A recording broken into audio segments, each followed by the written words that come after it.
Good afternoon and welcome to more M.M.E. I'm your host Blind Prime, and this is my co-host Cream the Cat, who sleeps. Luckily, I pay him in kibble to be my co-host, so I really don't expect much from him.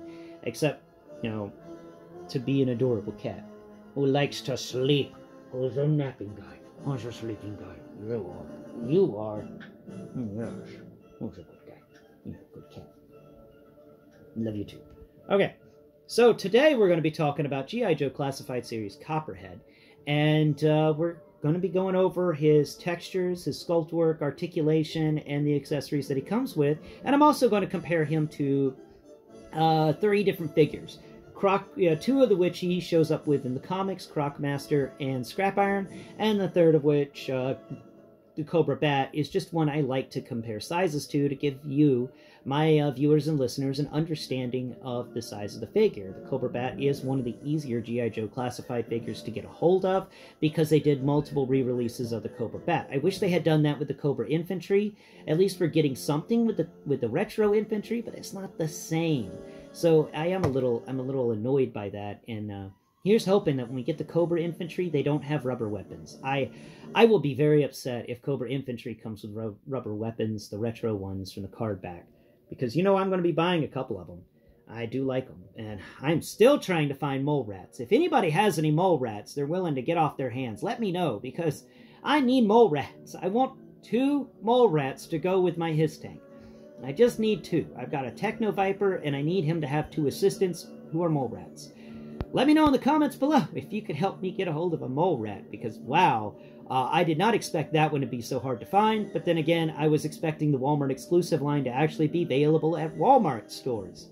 And I am very upset that it seems to be an online-only line, and I will continue believing that until somebody can post in the comments evidence that they actually visited a Walmart and found the Night Force stuff on the shelf, because at this point, I am a complete believer that it's an online exclusive item. It's only for Walmart online exclusivity. And that is annoying as crap. And so help me out with that one. It's really difficult for me to do things like that because, I always need a sighted person to handle my debit card. And it makes me feel like crap whenever I need to actually remind myself that I'm blind and I need to get a friend or a family member to type this in. And of course, they always ask questions about, well, what are you buying? Why are you buying it? And do you have enough money to buy it? And, does anybody want that? When you want to get something, you don't want people to judge you by what you're getting. And that's what I get sometimes. And not all the time, but I do get it sometimes. And it makes me feel bad about getting something for this channel, because I got somebody looking over my shoulder and judging all my finances whenever I have to, type in my debit card number to get something online. That's why I prefer Amazon, because it's all locked in and saved. And it's really good for me as a blind person. I don't have to worry about, typing out my card every single time. If I need to pick up some cat treats for Cream, I don't need to wake my roommate up and go, hey, can you type my credit card number in? And isn't that annoying? And also, something else that you may not be aware of, feel your debit card these days. Whenever the debit cards were older, I could at least kind of get an idea of what the number was by rubbing my fingers across it slowly and figuring it out. But nowadays, with the fact that they print the numbers on, they just hate the blind. That's just what I'm starting to really believe, that all debit card companies, all credit card companies, just really dislike the blind, or else they would make it easier for us. But then again, they may have just forgotten the blind exist. And that's why my channel exists, to raise awareness for the blind and the visually impaired through alternative means and methods, and this is including to, but not limited to, G.I. Joe Classified Series. So let's get into Copperhead. Okay, so Copperhead here has got some really fun sculpt work, but also some annoying sculpt work. And we're going to get into that. We're going to immediately start off with the feet, because we always start at the feet here. And these feet are decently well done. They have some textures on the inside, and then they have these cleat-like textures around the exterior of the feet. I do wish there was more cleat-like texture on the interior, but I'll take it. It's a decent foot. Now, these boots are not made out of leather. I don't think they are, at least, because the texture's wrong for leather. This feels like some sort of synthetic composite material to make waterproof boots with. That's what it feels like. They feel like they may be able to breathe or something, but at the end of the day, I think these are meant to be more on the, handle a lot of stress and issues. It's really nice boots. I also like the front of them. They got this cloth texture that goes all the way up to the boot swivel, which, once again, we've got a wonderful pants being tucked into the boot swivel texture. I love that sculpt work. It's one of my favorite parts of G.I. Joe Classified, is the fact that they think about that. And that's one of the reasons why I don't collect Marvel Legends anymore. Because Marvel Legends, the boot cut annoyed me. I don't know what it is. Maybe it's just OCD kicking in or something. But whenever I twisted the foot and I felt the back of those muscles and the back of the leg twist and break, the muscles would break in half, and you would feel half of them over here and then half of them on the back of the leg. It ruins it for me. And making it a pants texture where it hides the muscle tone for the legs means that, you can twist this all sorts of places and it's not going to really interfere with the pants. And I like that. I really do like that. And I wish that Marvel Legends would figure that the F out. You know what I mean? Now we're going to move up from the boot, and we've got these wonderful pants, which aren't leather, which aren't made of, I think maybe leather. I'm leaning more towards leather, but definitely not blue jean. This is some interesting material. I like the fact that there's this ridged pattern, this raised, extra strength ridged pattern in the pants right below the area where the pistol would sit. The pistol holster is on that really nice feeling area, and it tells me this guy doesn't like his pants to wear away, so he specifically got pants that have a thicker part on the thigh so that his holster for his pistol wouldn't wear that fabric away as quickly. I love that little attention to detail. That was nice. Thank you, G.I. Joe team. Now we're coming around here to the front of the pants. We've got this holster, which I wish held on better, but it is a nice holster. We've got some really great textures here. It feels like it not made out of leather, but it's made out of something, and it feels very composite. Like this is another type of technological material, a synthetic fabric, if you will. And I do also like the fact he's got this little clip that you can push over, and if you can find the hole for it, you can put it in the hole. If you can't find the hole for it, it's just going to sit there. Sometimes I'm lucky and I find the hole for this thing. Sometimes I'm not. But I think that this is just a fun addition to the G.I. Joe Classified line, having the ability for you to lock your pistols down. And I like that. I like that addition. I think that's really cool. And for somebody who's running around in the desert and stuff, or in the woods, or in a swamp, you want your pistol to lock down so it doesn't accidentally flop out. I like that. Now we're moving up here to his groin area. This is an interesting thing I noticed of him that I haven't noticed in any other G.I. Joe figure. He has got rivets on either side of his groin. There's 6 of them on each side, and I don't know what that's about. And even the groin textures are different than some of the pants stuff. I don't know what's going on with his groin here. Let me know. Why does he have rivets in his groin? And there's just ridges that go all the way down from the sides into his groin area.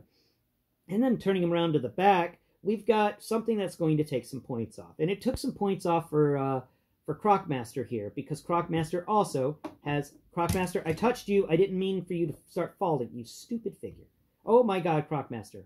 Okay. Yeah, Croc-master and Copperhead here both have shiny butts. I don't know what's up with that, but there's no sort of fabric textures. There's nothing. It's just shiny plastic that's smooth. There's a little bit of a crease in the middle to symbolize the buttocks, but that's it. It's very shiny. It's very smooth. I don't know what happened there, but I think they may have screwed up.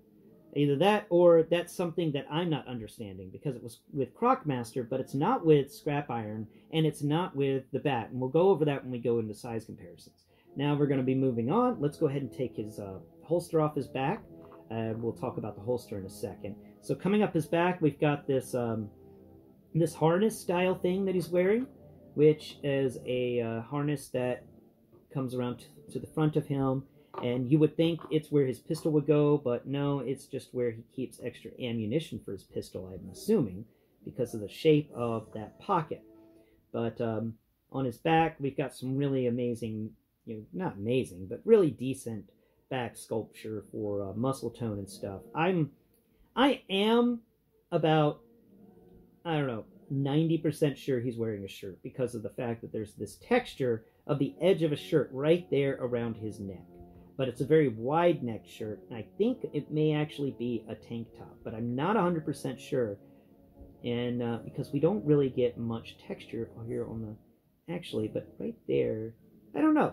I'm not exactly sure what he's wearing on his midsection here, but it's definitely something because there's this texture that goes around his neck and down here to be kind of like a V-neck of something. Maybe it's just a big necklace. Maybe it's a big scar that goes around his area. Maybe it's a tattoo that's got textures on it. I don't know, but it feels really weird. Let me know in the comments below what you think. But I'm really leaning towards shirt for this texture, and it's interesting that below that texture line, the muscle tone is there, but it's muted, and above that texture line, the muscle tone is popping more. So maybe it is a shirt, and that's why they muted the muscle tone below. Anyway, that's his back. It's decent. It's not too special. He doesn't have any sort of rubberized thing on him other than this harness. On the front, we've got his six-pack going on there, and leading into his upper area of his body. Decent sculpts all around. He has his joints in here. Now, he's had the same joints going all the way up to here, but this is where joints can change. It feels like his waist joint is a ball socket that we've come to expect, and then he's got a ratcheted core. So not like the ninja figures that have a ball socket stacked on top of a ball socket. He's got a ratchet on top of a ball socket for his center. Coming up here onto his arms, wonderful textures right here at the deltoid. I love this deltoid texture stuff going on here. And I think that's the end of the shirt right there. It goes just over his deltoids, but I'm not exactly sure on that. Coming down here to, he's got some really great bicep stuff. His forearm muscles are really well defined. This guy must climb mountains or something. He's got some really well-defined sculpture, sculptiness. This guy's got a grip on him. And then coming down here to his gloves. Really nice gloves. Decent. Everything we've come to expect from G.I. Joe. He's got these two armbands that rest around his biceps. Not much texture going on in them. But I'm pretty sure maybe they're made of silver or something. It feels like maybe they're made of a different thing other than leather. Let me know in the comments, are these like some sort of jewelry, or are they made of leather? I'm not sure if it's like silver or gold or just leather again. Now, coming up here to his head, we've got a really interesting head sculpt. He's got this really great helmet coming around most of his head, and then in the front, it falls away to reveal that he's got a face, but I think he's wearing some sort of mask under his helmet, or maybe this helmet has a cloth piece on the front that sticks to his face really tightly, and you've got those eyes in there, but around them you've got this really rough feeling fabric that's just covering his face. Either that or this guy is incredibly scarred. He's an eco-terrorist, so he may have chemical scarring, but that may be the case. I do like the texture of this thing running down his jawline to his chin, and then you've got what feels like the mouth area and a nose, but the mouth feels like maybe it's enclosed in fabric, kind of like snake eyes. So that is what he feels like from top to bottom. Not much different in the hinges and anywhere. Pinless joints, by the way. Pinless, I love pinless. Now let's talk about his accessories, and then we're going to finish the video out with some size comparisons. So we'll talk about his gun on his hip first, that we can just remove. So we'll just take the holster off him entirely. I also like how this guy is well balanced. You can just stand him up, and he stands. That gets him some points, I tell you that. Now, he does have solid plastic guns. He's got this little holdout blaster kind of pistol. It's thin. It's very round, but it's not a revolver. I don't know what this is, but it is a nice little pistol. It's a small little guy. Let's put it back, and there it goes. And can we lock that thing in? Are we going to be able to find the hole? Because I'm not going to spend a minute looking for the hole for this thing. If we can find it, we can find it. If we can't find it, we're moving on. Did we find it? No, we're moving on. Okay. Next pistol because he comes with 2 pistols. He comes with a bigger pistol, something you would see John Wayne using. So let's go ahead and pull the tab off this one, which, by the way, the holster for this is really well done. I love the texture for this holster. It feels synthetic right off the bat, but it's all over the place with this, except for the part where it sits against the back, but not completely. It's muted, but there's still the texture there. And then you peel this little point out, and you can pull this gun out. And this gun is made of hard plastic. That's nice. I like that. This is a decent gun. It's reminiscent of maybe if Megatron was a revolver, because it's got an extended barrel, it's got a sight on top, but it comes down here into a revolver handle, and it doesn't have that shoulder bit that Megatron would have. But this is just a long-barreled revolver with a sight on it, something that you would have seen John Wayne using in some of those old movies. So we're going to set that pistol back in there. I'm going to bring that around and see if we can close it. See if we can close it. We failed, and we're going to try one more time. Nope, failed. Okay, we're moving on. Let's move on to the other weapon he comes with, which is a cutlass. Oh yeah, he's a pirate. Arr! He gets a cutlass. Arr, me mateys. Interestingly enough, it feels like the end of this cutlass has been shaved off. I think that's neat.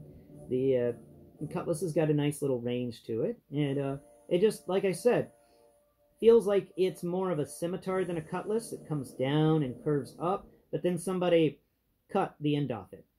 They just chopped the rest of the scimitar off, and now you're left with this slightly bent cutlass. It feels a little goofy because it feels like, you know, you're missing a piece of the weapon, because this doesn't come up to a hard point. It comes to a solid flat edge, which maybe he uses it to dig holes with or something. I don't know.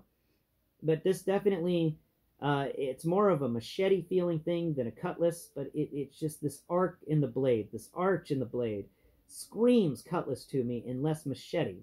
Machetes are usually straight up and down weapons that have a curved blade that curves backwards like a parrot beak at the end.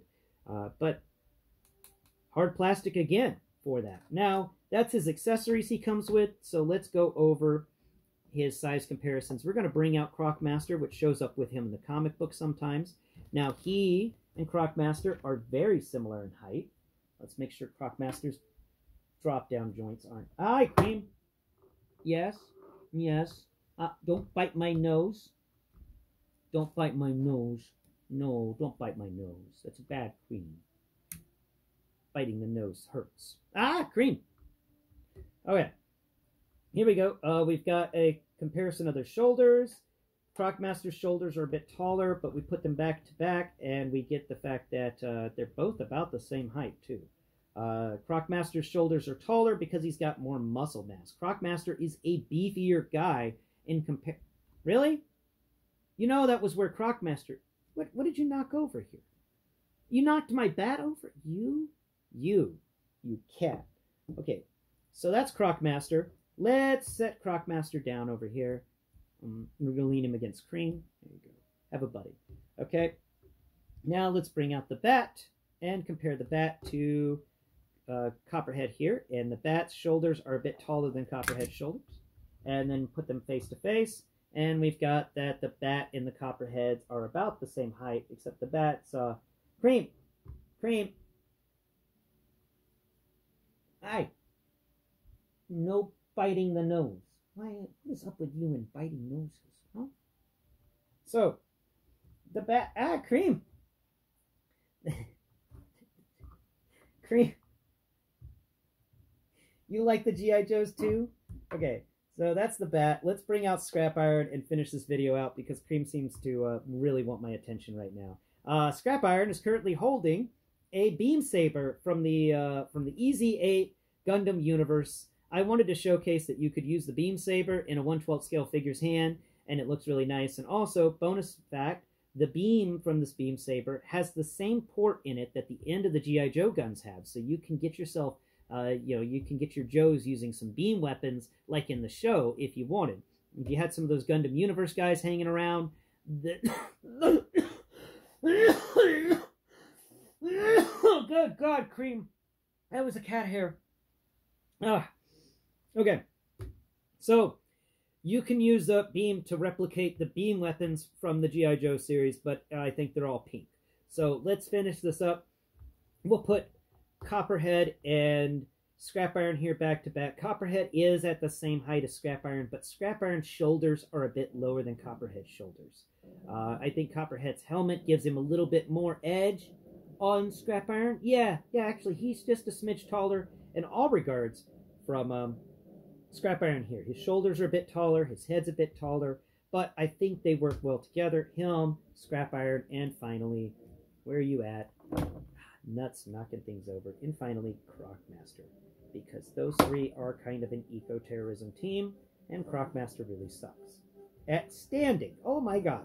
You were one of the worst G.I. Joe classified figures to stand ever, Croc-master. Stand, Croc-master! Stand, Croc-master. Oh my god. Stand, you little bastard. Okay. And now I knocked over Scrap Iron. Let's finish this video out. Stop it. Okay. And now finally, Copperhead. There's the trio. Excellent. I did it. Nothing fell over this time. Okay, cool. Now, if Cream batted my... Okay, there we go. I got my zapper. Thank you all so much for watching today's video. I hope you enjoyed the interruption from my co-host, Cream the Cat, and I hope you enjoyed the in-depth review of G.I. Joe Classified Series Copperhead. My final thoughts and feelings on this guy are I'm going to give him a solid 8 out of 10. I think he deserves the 8 out of 10. He's got fewer accessories than I would have liked, but the fact that the figure holds together, I don't have to fight with him to get him to stand like I do Croc-master. And I do think that his helmet's really cool. There's a lot I like about him, and, pardon me, the only thing I don't like about him is his lack of accessories. But that's it. I wish that you could remove his helmet, but other than that, he's a good, well-rounded figure, and if you can find him on sale, pick him up. But yeah, final thoughts, 7 to 8 out of 10. I'll give him 7.5. Yep, a 7.5 out of 10. Really, just a well-rounded figure. And yeah, I hope you enjoyed today's episode. Tune in next Pride, where we will be talking about something else. And I totally forgot to put a list on what I was going to be covering this week. But oh well, it happens sometimes. Bye-bye for now. Till next Pride.